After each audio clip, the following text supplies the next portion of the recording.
Bienvenidos al podcast de estudialabiblia.co. Estudio de Daniel, capítulo 8.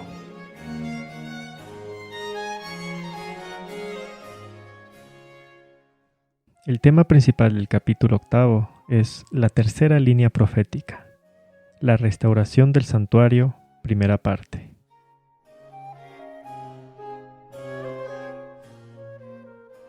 Al ser esta la tercera línea profética, quiere decir que estamos construyendo sobre la base profética que inició en el capítulo 2 del libro de Daniel.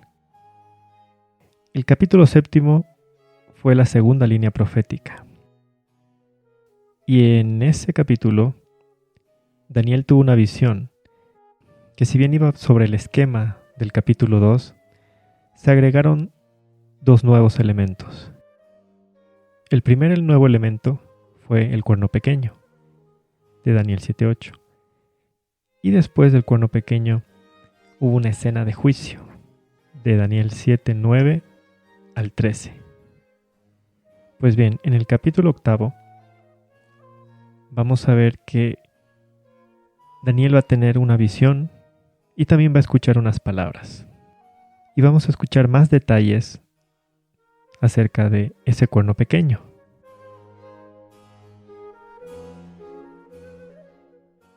A modo de introducción de este capítulo, vamos a leer en el libro Profetas y Reyes, en la página 392, el párrafo 5. A cada nación que subió al escenario de acción se le permitió ocupar su lugar en la tierra, para ver si iba a cumplir los propósitos del vigilante santo. La profecía describió el nacimiento y el progreso de los grandes imperios mundiales: Babilonia, Medo-Persia, Grecia y Roma.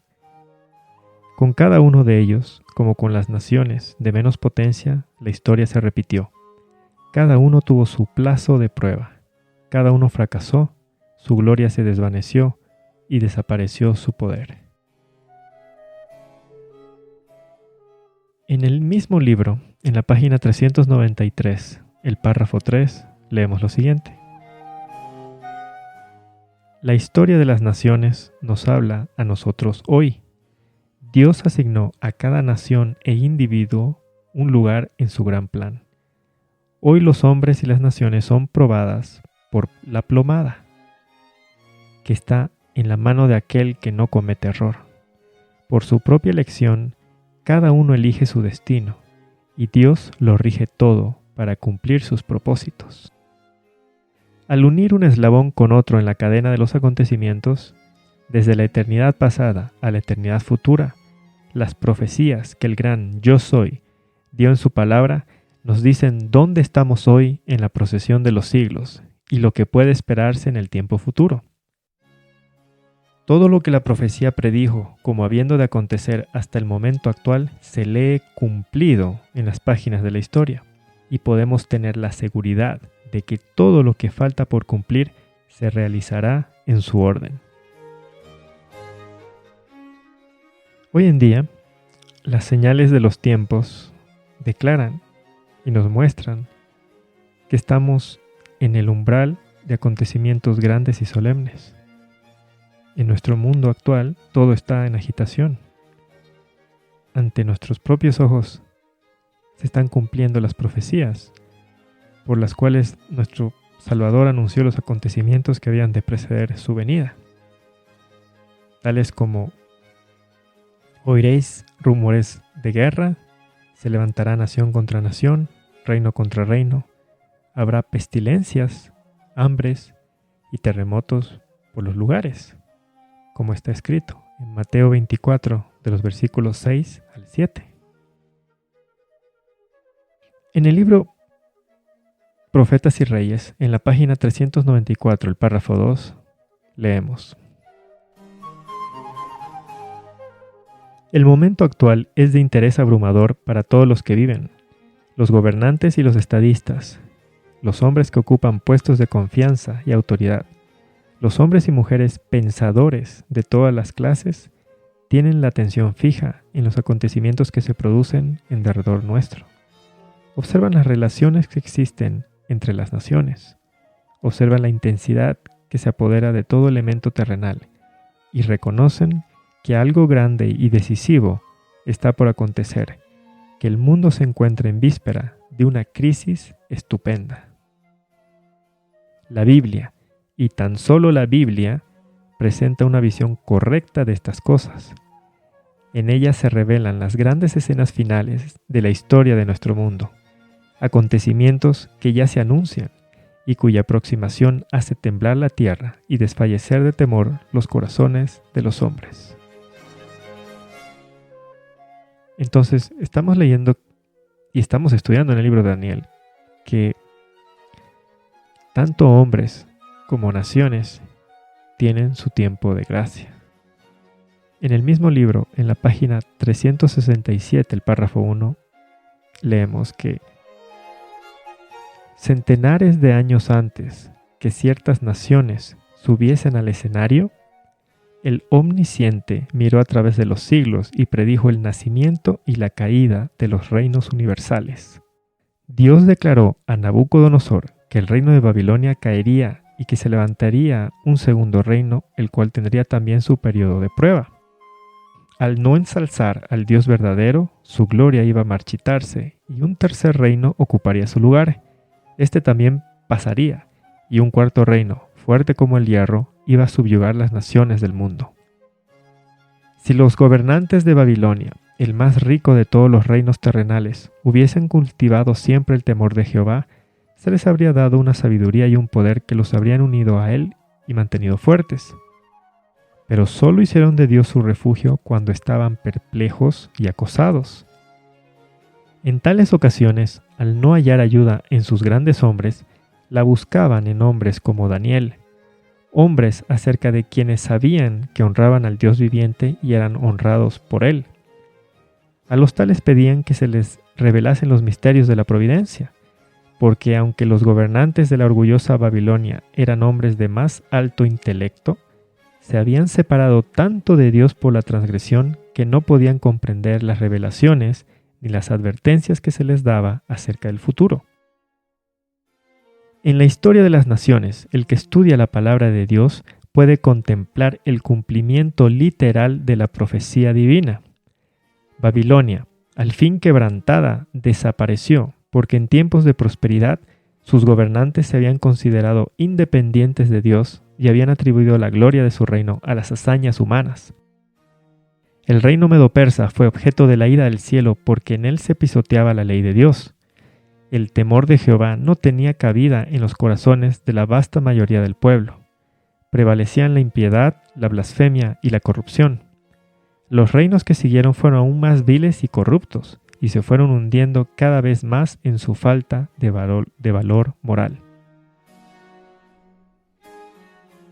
Lo que hemos venido estudiando también en el libro de Daniel es que a Dios le interesa el tiempo. Para todo tiene un tiempo. Después del año 1840, Charles Darwin echó por tierra los tiempos. Y a los hombres ya no le interesan más los tiempos, porque el tiempo se convirtió en cifras de billones de millones de años.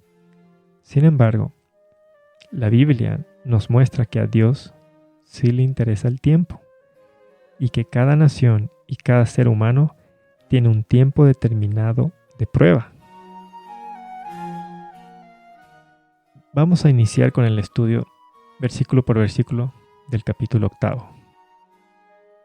Y vamos a ver que Daniel va a tener una visión. En el capítulo 2 quedó determinado por revelación que Babilonia representaba al primer reino. Luego en Daniel capítulo 5, específicamente en Daniel 5:28, identificamos al reino inferior de plata, o al oso de Daniel 7:5, como el reino de Medo-Persia. Vamos a ver que ahora en Daniel capítulo 8 vamos a identificar al tercer reino de bronce. Luego de la primera visión que Daniel tuvo en el capítulo 7, Daniel volvió a tener otra visión mientras se encontraba en Susa, la capital del reino, en la provincia de Elam, junto al río Ulaí o Éufrates. Esta visión ocurrió durante el tercer año del rey babilónico Belsasar, nieto de Nabucodonosor. Posteriormente, en el capítulo 10, vamos a ver que Daniel tiene otra visión mientras se encuentra a orillas del río Hiddekel, o Tigris. El río Ulai y el río Hiddekel se juntan y forman un solo río que es el Shatt al-Arab, el cual desemboca en lo que ahora se conoce como el Golfo Pérsico. Vamos a la visión.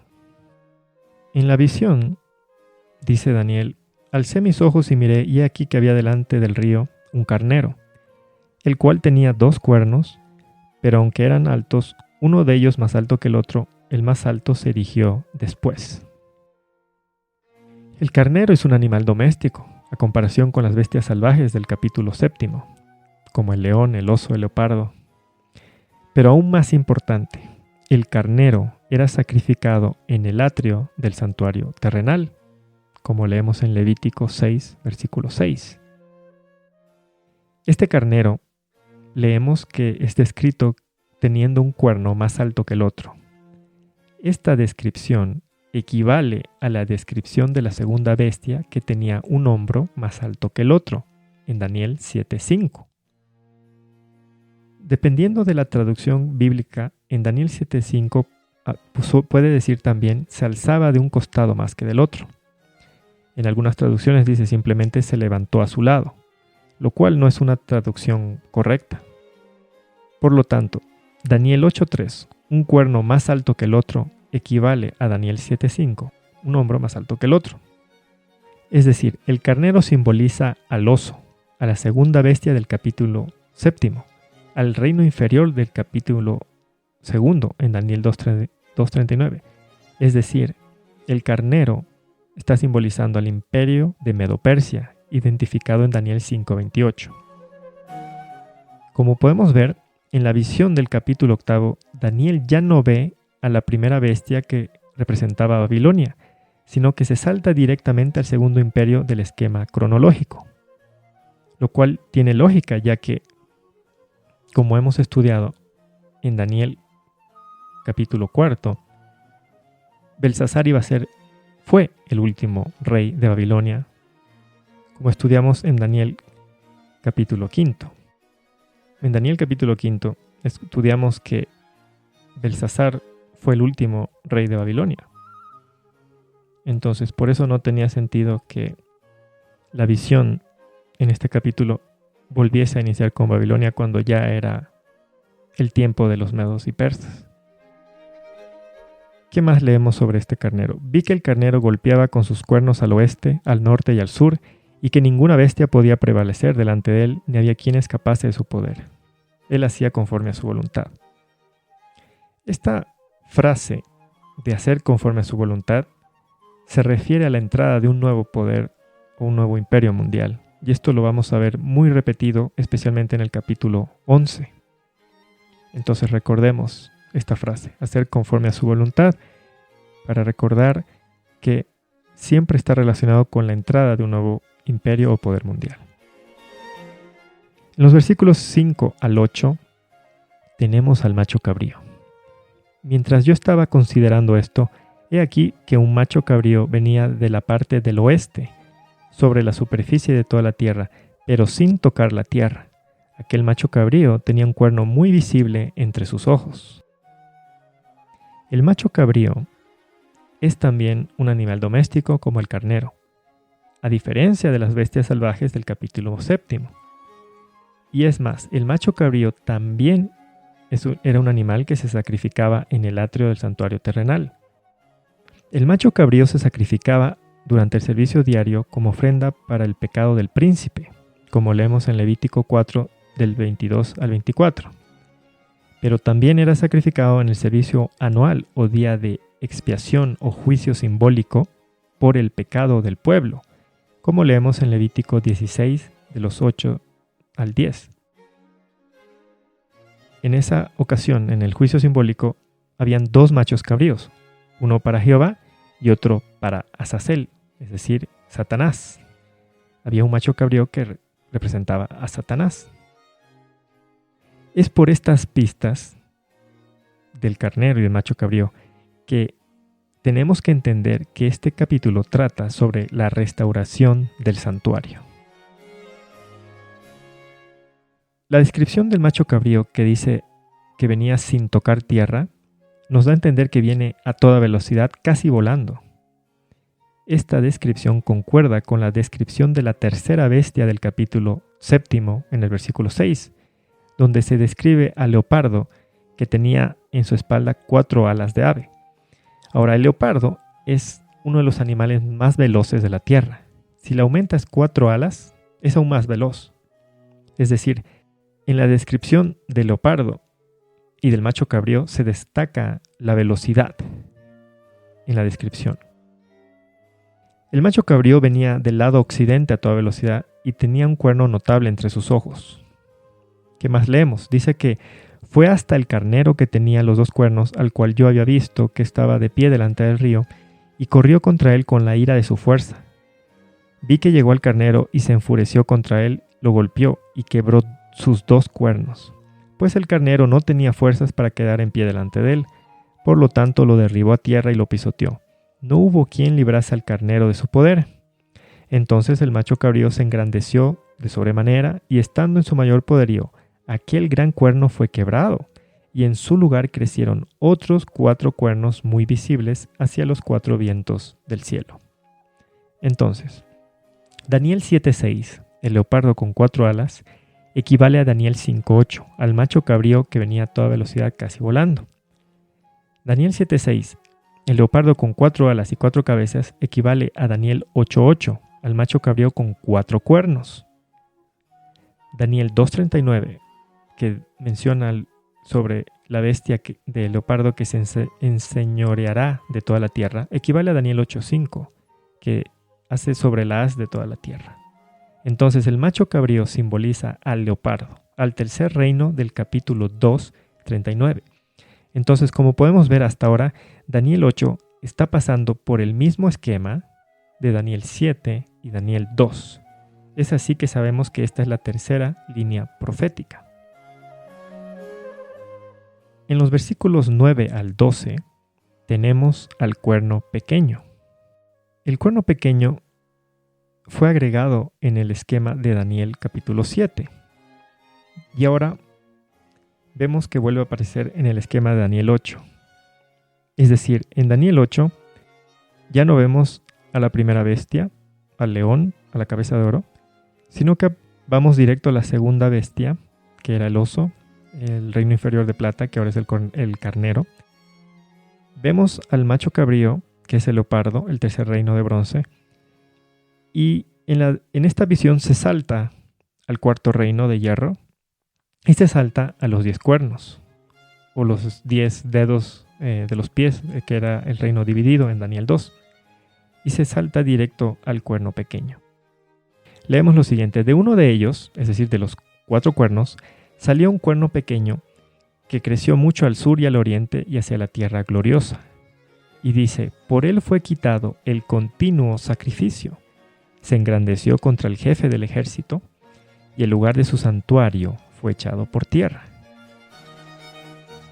Tomemos en cuenta esto, porque la Babilonia terrenal, la Babilonia de Nabucodonosor, llevó cautivo al rey de Judá, al pueblo, y echó por tierra el santuario terrenal que estaba en Jerusalén.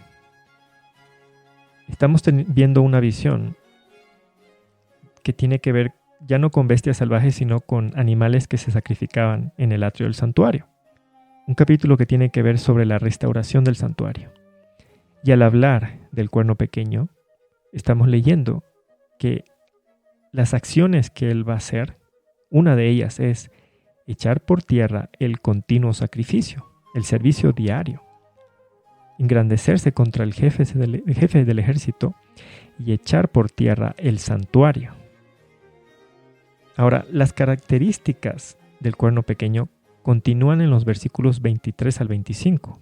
Leemos que lo describe como un rey altivo de rostro, entendido de enigmas. Su poder se incrementará, pero no por su propio poder. causará gran ruina y prosperará. Actuará arbitrariamente y destruirá a los fuertes y al pueblo de los santos. Con su sagacidad hará prosperar el engaño y será quebrantado, aunque no con mano humana. Con todo esto, si juntamos la descripción del cuerno pequeño de Daniel 7 y Daniel 8, podemos recopilar las características del cuerno pequeño para poder identificarlo. Y vamos a ver que se trata del mismo cuerno pequeño, porque comparten características. ¿Cuáles características son compartidas? Pues bien, el creció mucho de Daniel 8:9 equivale a parecía más grande que sus compañeros de Daniel 7:20. El creció hasta la tierra gloriosa de Daniel 8:9 equivale al hacía guerra contra los santos de Daniel 7:21. El se engrandeció hasta el ejército del cielo de Daniel 8:10 equivale a oprimirá a los santos del Altísimo de Daniel 7:25. El echó por tierra parte del ejército y pisoteó las estrellas de Daniel 8:10 equivale a la lucha contra los santos y que los vencía de Daniel 7:21, porque pisotear equivale a vencer. ¿Qué más? Se engrandeció contra el príncipe del ejército de Daniel 8:11 equivale a hablará palabras contra el Altísimo de Daniel 7:25. Ahora vamos a ver que también, por ejemplo, entendido en enigmas de Daniel 8:23 equivale a ojos como de hombre. El echó por tierra la verdad de Daniel 8:12 equivale a cambiar los tiempos y la ley de Daniel 7:25. El que dice con su sagacidad hará prosperar en sus manos el engaño de Daniel 8:25 equivale a boca que habla arrogancias de Daniel 7:8. Y después el será quebrantado, aunque no por mano humana, de Daniel 8:25, equivale a le será quitado su dominio para ser exterminado y destruido por completo, de Daniel 7:26. Ahora, a estas características compartidas entre el capítulo 8 y el séptimo, se agregan nuevas características. ¿Cuáles son esas nuevas características? La primera es que el cuerno pequeño quita el continuo sacrificio, Daniel 8:11, y echó por tierra el lugar de su santuario, de Daniel 8:11. Entonces son dos características nuevas. Quita el continuo sacrificio y echa por tierra el santuario. Y son dos características que tienen que ver con el santuario, porque el continuo sacrificio es el servicio diario, lo que el sacerdote terrenal hacía diariamente en el lugar santo del santuario terrenal. Y estamos viendo que se trata de un capítulo que tiene que ver con la restauración del santuario. ¿Qué más tenemos que destacar? La tierra gloriosa de la visión, en el tiempo de Daniel se refiere a un territorio geográfico y literal, es la nación de Jerusalén. Pero lo que tenemos que analizar es de que la visión tiene un orden cronológico, porque estamos viendo la subida y la caída de imperios en orden cronológico. Entonces lo que vamos a estudiar es que en el tiempo en que tiene que aparecer el cuerno pequeño, ¿qué tierra gloriosa estamos hablando? Y vamos a ver que estamos hablando del pueblo de Dios según el Espíritu y no con la carne. El cuerno pequeño tiene que hacer guerra contra los santos, contra el pueblo de Dios. Entonces tenemos que entender y tener claro cuál pueblo de Dios.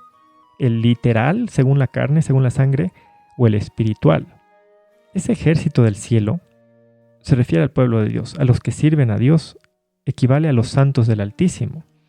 El pisoteo estrellas, pisotear hemos dicho equivale a vencer, y las estrellas representan a los creyentes. En el libro Profetas y Reyes, en la página 140, en el primer párrafo, leemos que más de una estrella que hemos admirado por su brillo se apagará entonces en las tinieblas. Los que hayan asumido los atavíos del santuario, pero no estén revestidos de la justicia de Cristo, se verán en la vergüenza de su propia desnudez. La estrella es una representación de los creyentes. Y este cuerno pequeño leemos que pisotea a las estrellas. El príncipe de los ejércitos es Cristo. Pues en Josué, capítulo 5, de los versículos 3 al 15, leemos: soy el príncipe Jehová de los ejércitos. Y el profeta Isaías predijo que Cristo iba a ser el príncipe de paz en Isaías 9:6. Hablar palabras contra el Altísimo es el equivalente a engrandecerse contra el príncipe, con Jehová de los ejércitos, como leemos también en Malaquías 3:17. ¿Cómo es que el cuerno pequeño se va a engrandecer contra Cristo? En el libro Primeros Escritos, en la página 213, de los párrafos 1 al 2, leemos: la gente quedó del todo engañada. Se le enseñó que el Papa y los sacerdotes eran los representantes de Cristo.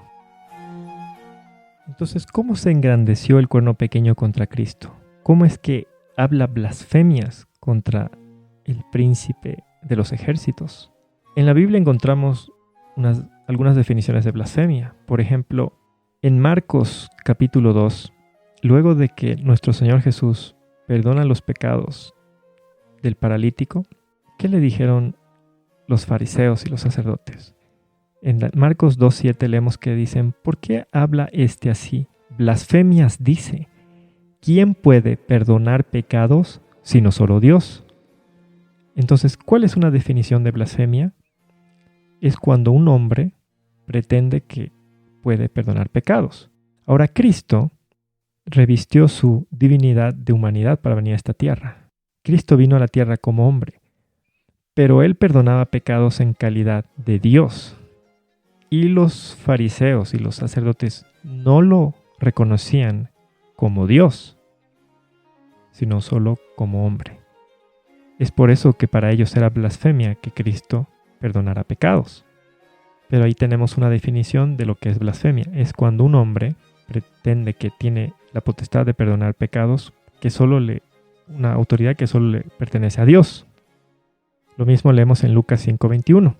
Lo mismo también podemos leer en Juan 10, versículo 33, donde leemos que los judíos le respondieron diciendo: por buena obra no te apedreamos, sino por la blasfemia, porque tú, siendo hombre, te haces Dios. Entonces, blasfemia es cuando un hombre se hace pasar por Dios. Y volvemos a repetir, los judíos no aceptaban que Cristo era Dios que vino a la tierra como hombre. En Marcos capítulo 14, en el versículo 61, leemos que el sumo sacerdote le pregunta a Jesús y le dice específicamente: ¿eres tú el Cristo, el Hijo del bendito? Y Jesús le dijo: yo soy. Y veréis al Hijo del Hombre sentado a la diestra del poder de Dios y viniendo en las nubes del cielo. Entonces el sumo sacerdote, rasgando su vestidura, dijo: ¿qué más necesidad tenemos de testigos? ¿Habéis oído la blasfemia? ¿Qué os parece? Y todos ellos le condenaron, declarándolo ser digno de muerte. Es decir, el sumo sacerdote le preguntó si Cristo se identificaba como el Hijo de Dios, la segunda persona de la divinidad. Y Jesús dijo: yo soy. Y me vas a ver venir a mí, al Hijo del Hombre, a la diestra del Padre, de Dios Padre, viniendo en las nubes del cielo. Porque en la segunda venida no viene Cristo solo, Él viene sentado al lado del Padre. Esto también lo leemos en Apocalipsis 6, versículos 15 al 17. En la descripción de la segunda venida de Cristo, leemos que los impíos, cuando dice los reyes de la tierra, los grandes, los ricos, los capitanes, los poderosos, todo siervo y todo libre, se escondieron en las cuevas y entre las peñas de los montes, y decían a los montes y a las peñas: caed sobre nosotros, escondernos del rostro de aquel que está sentado sobre el trono y de la ira del Cordero, porque el gran día de su ira ha llegado, y ¿quién podrá sostenerse en pie? Es la misma visión. Juan ve en visión a Cristo, el Cordero, viniendo al lado de Dios Padre que está en el trono. Lastimosamente, muchas imágenes que nosotros vemos de la segunda venida de Cristo, solo está Cristo viniendo solo. ¿Por qué? Porque en la mente natural del ser humano existe la doctrina de la Trinidad, en la que el Hijo es el mismo que el Padre, es lo mismo que el Espíritu Santo. Entonces solo dibujan a Cristo viniendo por segunda vez, porque no quieren aceptar que el Padre y el Hijo son dos personas distintas. En el libro Primeros Escritos, en la página 213, en los 2 primeros párrafos, leemos que la gente quedó del todo engañada. Se le enseñó que el Papa y los sacerdotes eran los representantes de Cristo, cuando en verdad lo eran de Satanás, y a Satanás adoraban cuando ante ellos se postraban. La gente pedía la Biblia, pero el clero creyó peligroso que la leyeran los fieles por sí mismos por temor de que se ilustrasen y descubriesen los pecados de sus instructores. Cuando el cuerno pequeño tomó el lugar que a Cristo le corresponde, Cristo como sumo sacerdote es quien otorga el perdón del Padre como nuestro mediador. Cuando un hombre aquí en la tierra dice, yo te absuelvo de pecado, está tomando el lugar que a Cristo le corresponde. Y Daniel predijo que esto sucedería. En 1 Timoteo 2:5 leemos, porque hay un solo Dios y un solo mediador entre Dios y los hombres, Jesucristo, hombre. Al hablar de Cristo, está hablando de mediador entre el Padre, entre Dios y los hombres.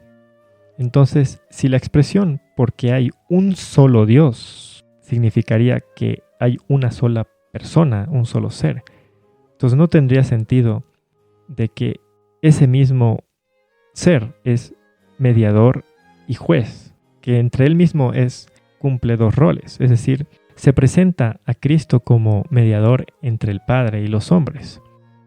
Y ya en Daniel capítulo 7 hemos leído de que cuando se inicia la escena de juicio, está el anciano de días y luego viene el Hijo del Hombre, se presenta delante de él. Y dice, el juez se sentó y los libros fueron abiertos. El que está sentado en el trono es uno que hace de juez. El otro que viene, el Hijo del Hombre, es el mediador, es uno diferente. En Hechos 5:31 leemos acerca de Cristo, a este lo ha enaltecido Dios con su diestra como príncipe y salvador, para dar a Israel arrepentimiento y perdón de pecados.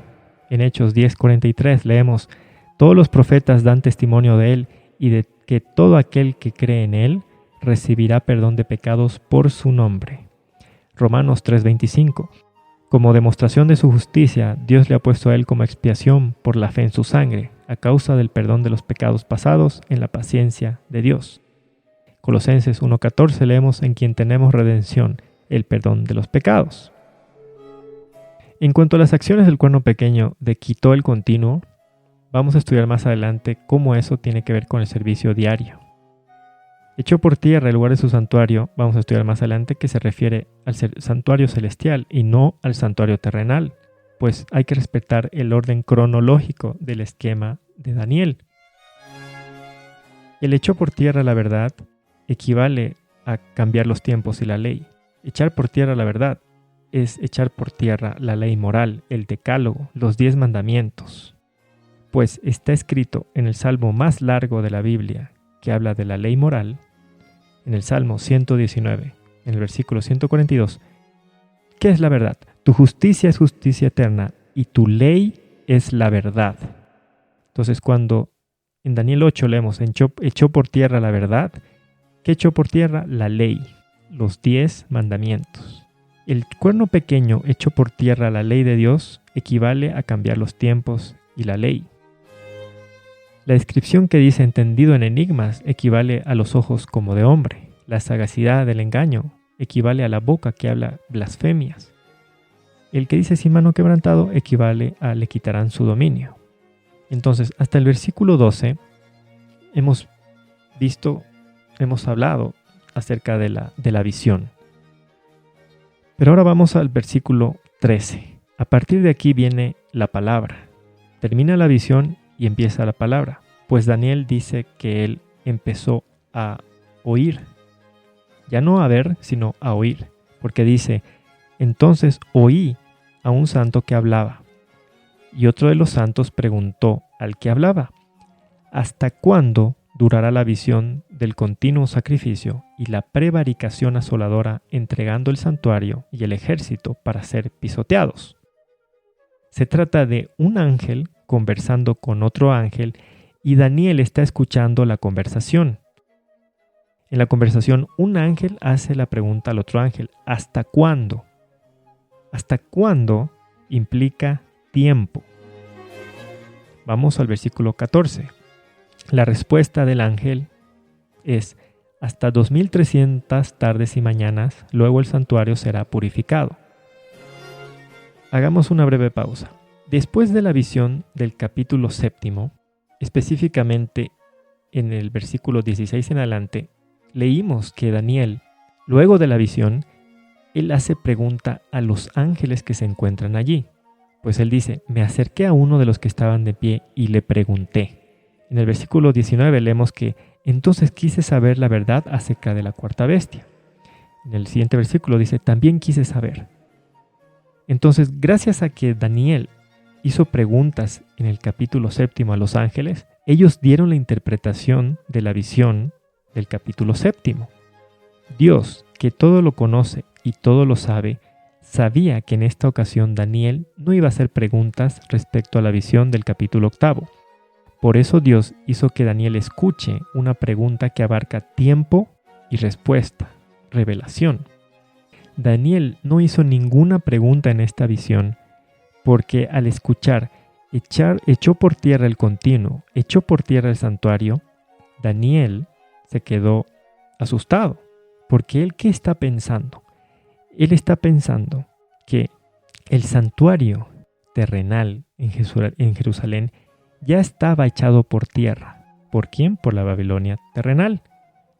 Y de acuerdo a la profecía de Jeremías 29, versículo 10, solo faltaban un par de añitos para que se cumplan los 70 años tras los cuales el santuario terrenal debía ser reconstruido.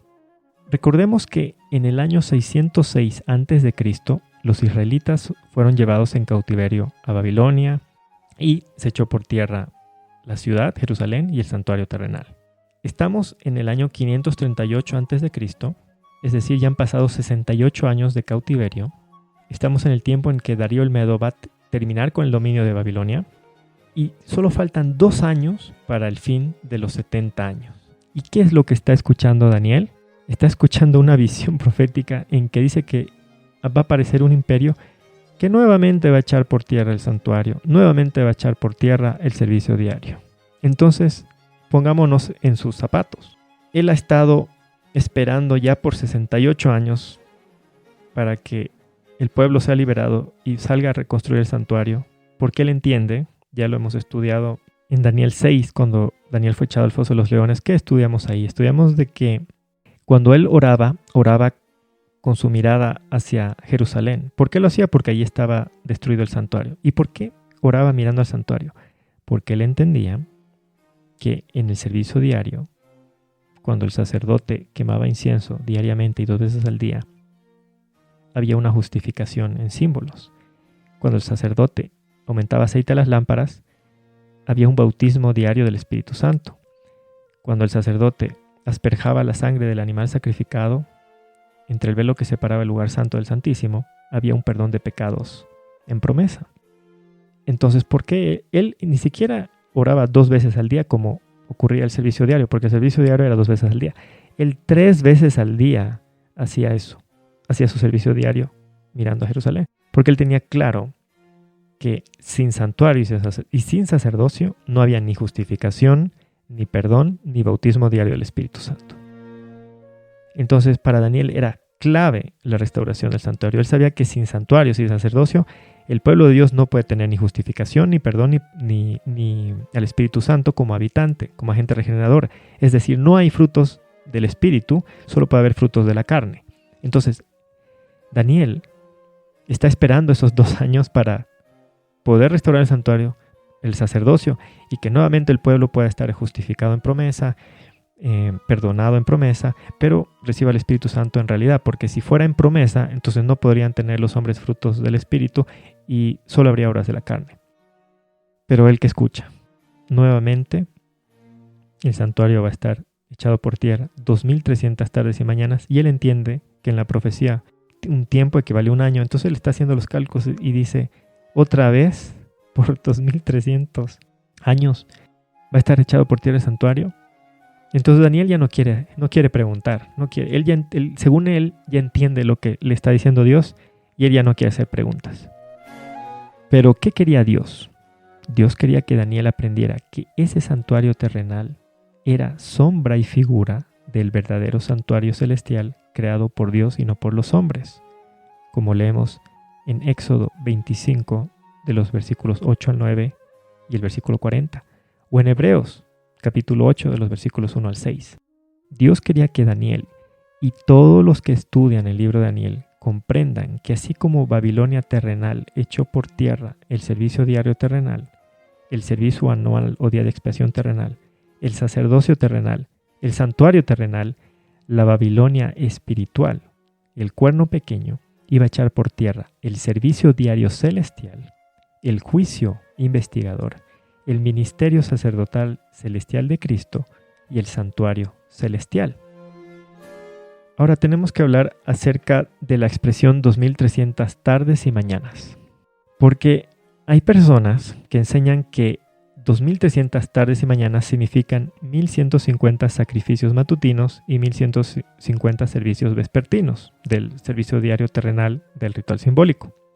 Pero 2300 tardes y mañanas no significa 1150 servicios matutinos y vespertinos, pues tarde y mañana, de acuerdo a la Biblia, es un día bíblico. Podemos ir a Génesis capítulo 1 y leer: fue la tarde y la mañana un día. Versículos 5, 8, 13, 19, 23, 31. Fue la tarde y la mañana un día. El día bíblico va de puesta de sol hasta puesta del sol. Por lo tanto, un día bíblico está compuesto de tarde y de mañana, o de noche y día. Por lo tanto, 2300 tardes y mañanas bíblicamente equivalen a 2300 días compuestos por su tarde y su mañana. En la palabra leemos que 2300 tardes y mañanas, luego el santuario será purificado. ¿Dónde leemos la expresión purificación del santuario? La purificación del santuario ocurría el 10 de mes séptimo. Era el día de expiación o de juicio simbólico.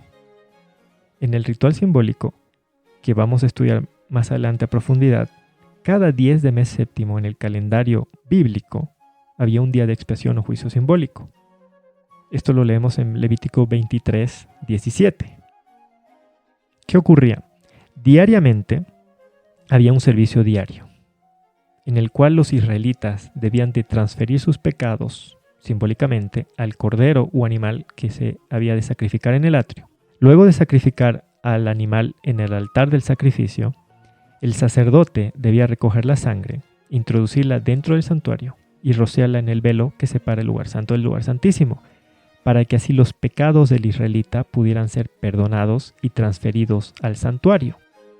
Esto es Levítico, todo el capítulo 4 es básicamente el perdón diario. Ahí leemos todas las formas de que de manera simbólica el pecado del israelita, del pueblo, del príncipe, del que sea, era transferido de manera simbólica del transgresor al santuario. El pecado debía ser transferido al santuario diariamente 2 veces al día. Como todos los pecados de los israelitas eran transferidos al santuario diariamente y 2 veces al día, era necesario un día de juicio donde el santuario sea purificado. La expresión santuario purificado la encontramos en Levítico 16:16, porque Levítico 16 es el servicio anual o día de juicio. Entonces, Levítico 4, perdón diario. Levítico 16, expiación de pecados. Levítico 4 es perdón de pecados. Cada día tu pecado es transferido al santuario. Levítico 16 ya es borramos los pecados. Los que han sido transferidos al santuario y se han conservado perdonados son borrados.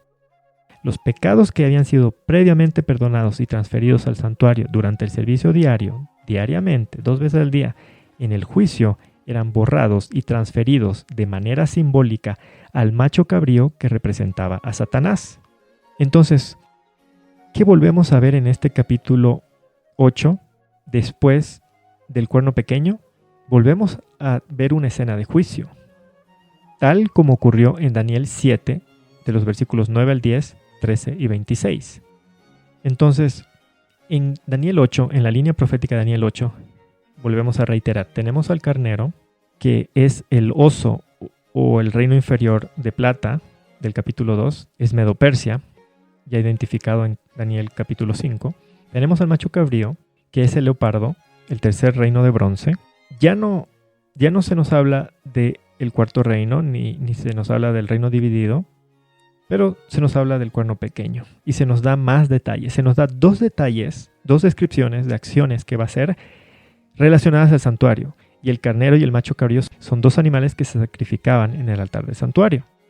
Después de esta descripción tenemos a los ángeles que hablan de una escena de juicio. Hablan de la purificación del santuario.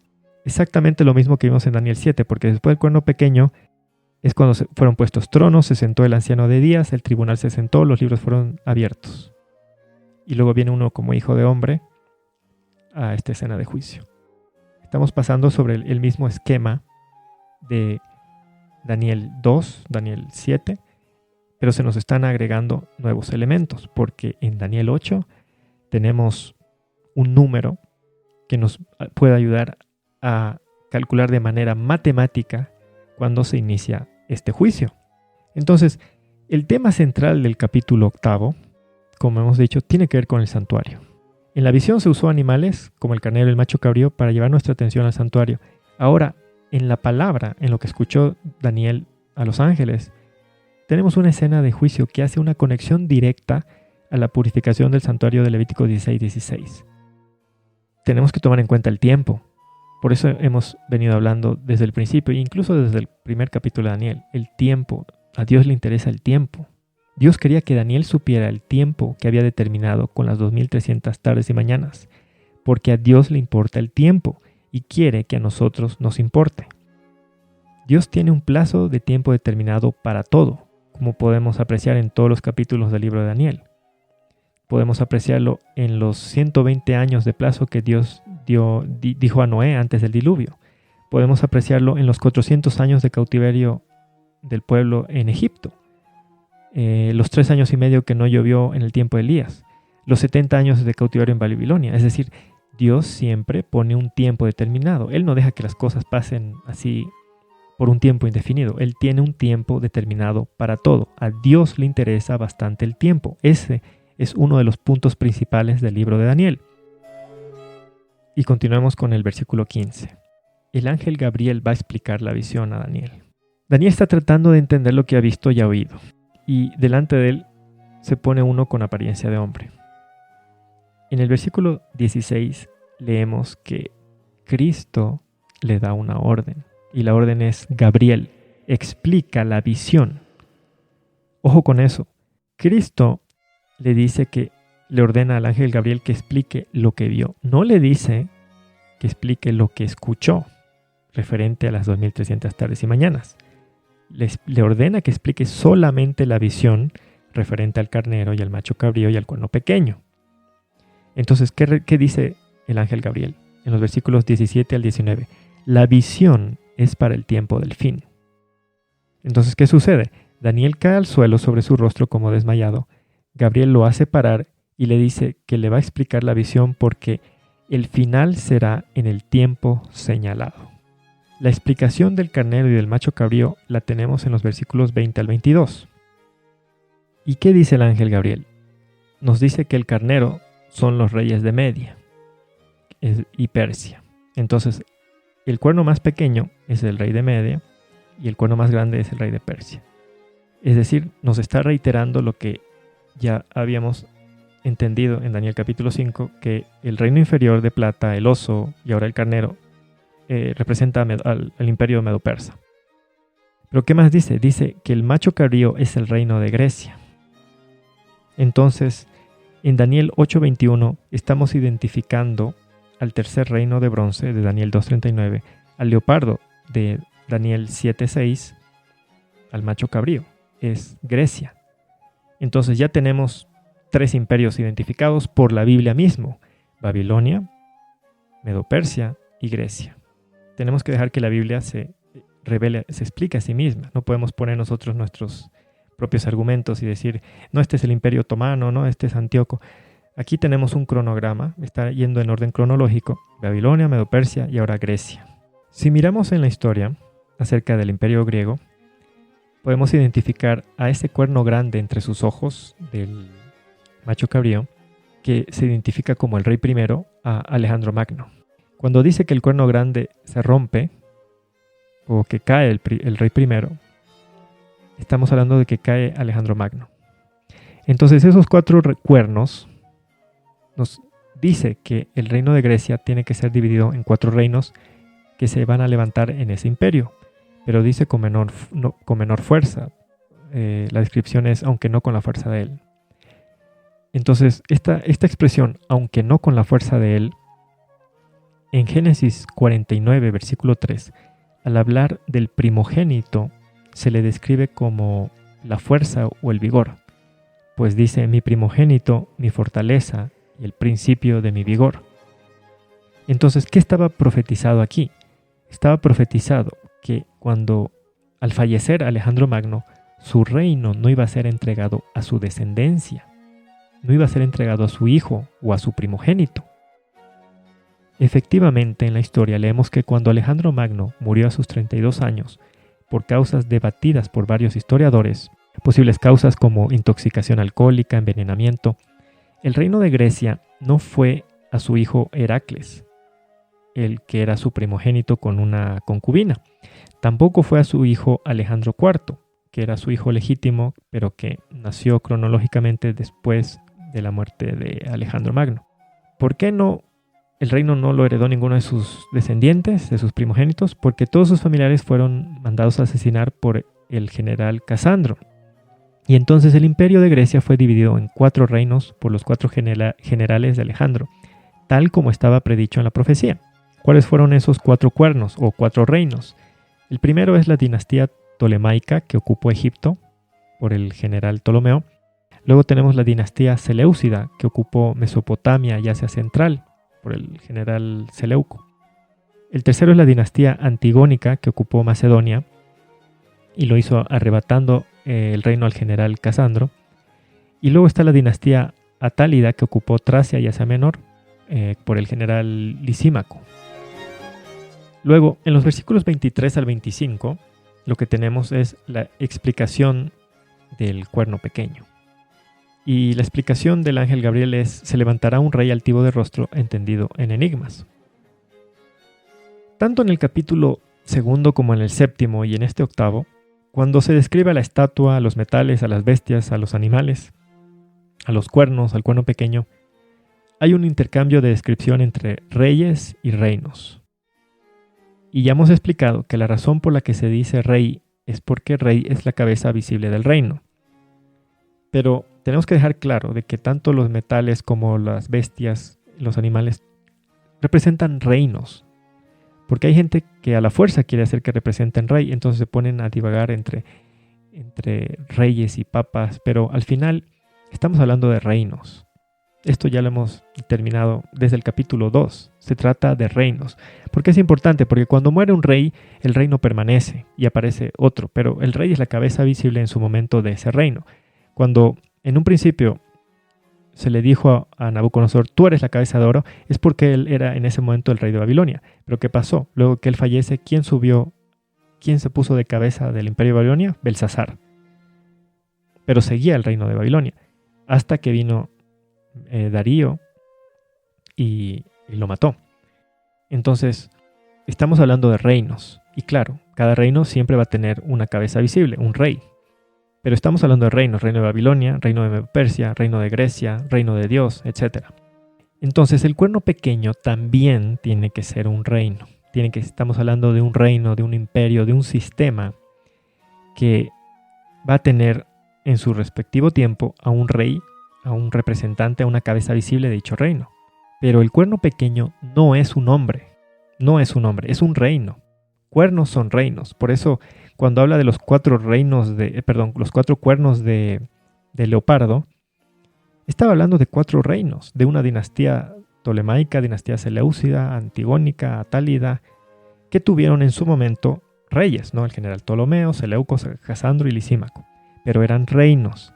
Asimismo, el cuerno pequeño no es un hombre solamente, claramente va a tener una cabeza visible, pero es un reino.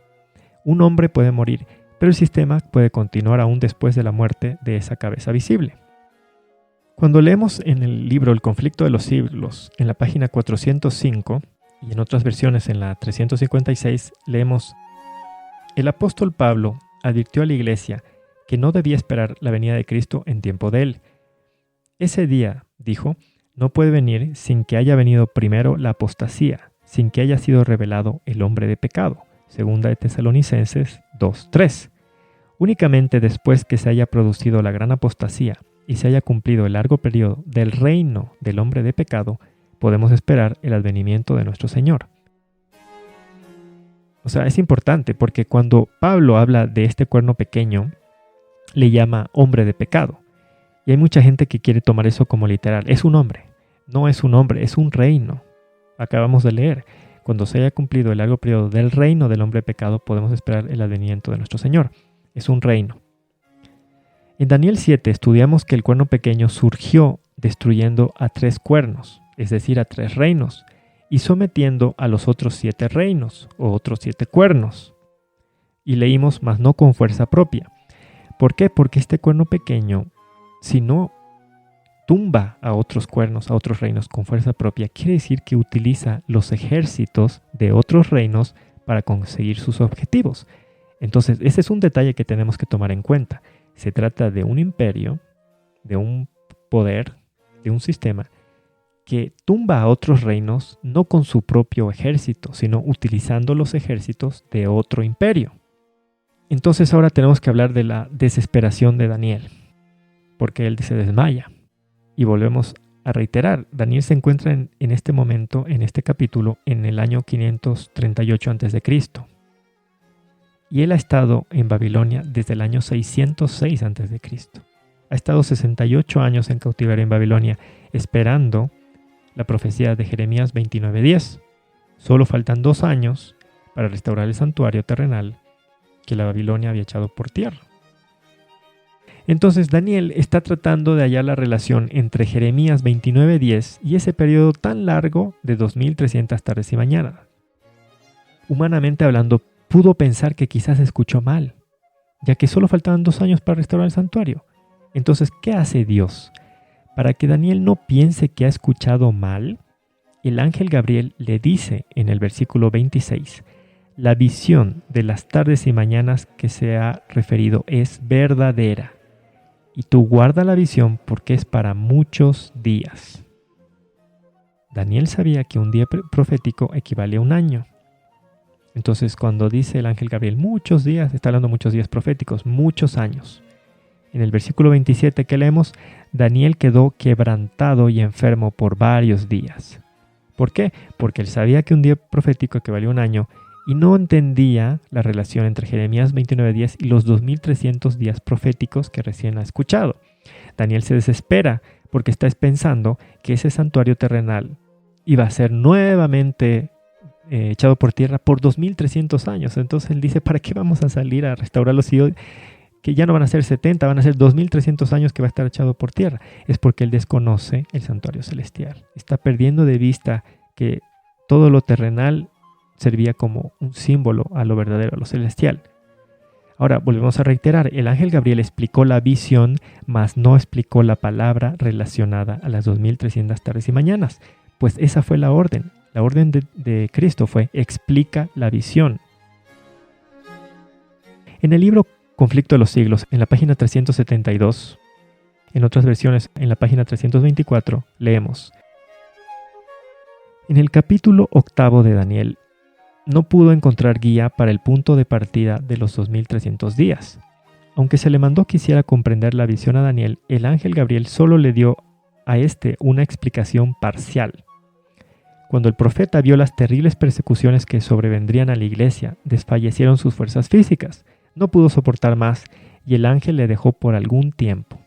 Daniel quedó sin fuerzas, estuvo enfermo algunos días. Estaba asombrado de la visión, dice, mas no hubo quien la explicase. ¿Por qué es esto importante? Porque Daniel capítulo 9 tiene que tratar sobre la explicación de la palabra, el dato relativo al tiempo, a las 2300 tardes y mañanas. Daniel 9 tiene que estar íntimamente relacionado al capítulo 8 para poder resolver lo que no fue explicado en este capítulo. Porque en este capítulo nos hemos quedado a medias. Tenemos la explicación de la visión, ya tenemos la explicación de que el macho cabrío es Grecia, pero tenemos una descripción del cuerno pequeño, pero lo que Daniel escuchó, la palabra, no una explicación. Y necesitamos esa explicación. Entonces, esa explicación tiene que venir en Daniel capítulo 9. Entonces, si bien el capítulo 8 trata sobre la restauración del santuario, nos quedamos a medias. Es la primera parte. La segunda parte de la restauración del santuario debe continuar en el capítulo 9. Vamos a leer en el Conflicto de los Siglos, en la página 372, el párrafo 3. En otras versiones es la página 325. Y sin embargo, Dios había mandado a su mensajero: haz que éste entienda la visión. Esa orden debía ser ejecutada. En obedecimiento a ella, el ángel, poco tiempo después, volvió hacia Daniel diciendo: ahora he salido para hacerte sabio de entendimiento. Entiende pues la palabra y alcanza inteligencia de la visión. Había un punto importante en la visión del capítulo 8 que no había sido explicado, a saber, el que se refería al tiempo, el periodo de los 2300 días. Por consiguiente, el ángel, reanudando su explicación, se espacía en la cuestión del tiempo. En el libro Profetas y Reyes, en la página 406, leemos: mediante otra visión le fue dada luz adicional acerca de los acontecimientos futuros, y fue al final de esta visión cuando Daniel oyó un santo que hablaba y otro de los santos dijo a aquel que hablaba: ¿hasta cuándo durará la visión? Daniel 8:13. La respuesta que se dio: hasta 2300 días de tarde y mañana, y el santuario será purificado, le llenó de perplejidad. Con fervor solicitó que se le permitiera conocer el significado de la visión. No podía comprender la relación que pudiera haber entre los 70 años de cautiverio predichos por Jeremías y los 2300 años que, según oyó en visión, el visitante celestial anunciaba como habiendo de transcurrir antes de la purificación del santuario.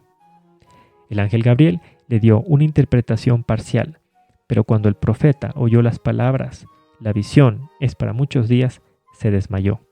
Anota al respecto: yo, Daniel, fui quebrantado, estuve enfermo algunos días, y cuando convalecí hice el negocio del rey, mas estaba espantado acerca de la visión, y no había quien la entendiese. Daniel 8, 26 al 27. Pues bien, el esquema que encontramos en el capítulo 8, volvemos a recalcar, ya no encontramos al imperio de Babilonia, sino que empieza la visión por el segundo reino, luego el tercer reino, luego el cuerno pequeño y luego la purificación del santuario. Ese es el esquema en la visión y la palabra del capítulo 8. Y hemos identificado a Grecia, al imperio griego, como el tercer reino. Todavía nos falta identificar al cuarto reino de hierro, de Daniel 2:40 o Daniel 7:7, a los 10 cuernos o el reino dividido y al cuerno pequeño. En el libro Patriarcas y Profetas, en la página 490, el primer párrafo, en otras versiones, es página 435, leemos: los israelitas fueron inducidos al pecado precisamente cuando se hallaban en una condición de ocio y seguridad aparente. Se olvidaron de Dios, descuidaron la oración y fomentaron un espíritu de seguridad y confianza en sí mismos. El ocio y la complacencia propia dejaron la ciudadela del alma sin resguardo alguno y encontraron pensamientos viles y degradados. Los traidores que moraban dentro de los muros fueron quienes destruyeron las fortalezas de los sanos principios y entregaron a Israel en manos de Satanás. Así precisamente es como Satanás procura aún la ruina del alma. La mente no desciende inmediatamente de la pureza y la santidad a la depravación, la corrupción y el delito. Se necesita tiempo para que los que fueron formados en semejanza de Dios se degraden hasta llegar a lo brutal o satánico. Por la contemplación somos transformados. Al nutrir pensamientos impuros en su mente, el hombre puede educarla de tal manera que el pecado que antes odiaba se vuelva agradable. Satanás emplea todos los medios posibles para popularizar el delito y los vicios envilecedores. Con esta meditación vamos a terminar el estudio de Daniel capítulo 8, recordando que hemos quedado a medias, necesitamos comprender la palabra, las 2300 tardes y mañanas, y esto lo vamos a estudiar en el siguiente capítulo, el capítulo 9. Espero que este estudio haya sido de provecho. Amén, y que Dios los bendiga.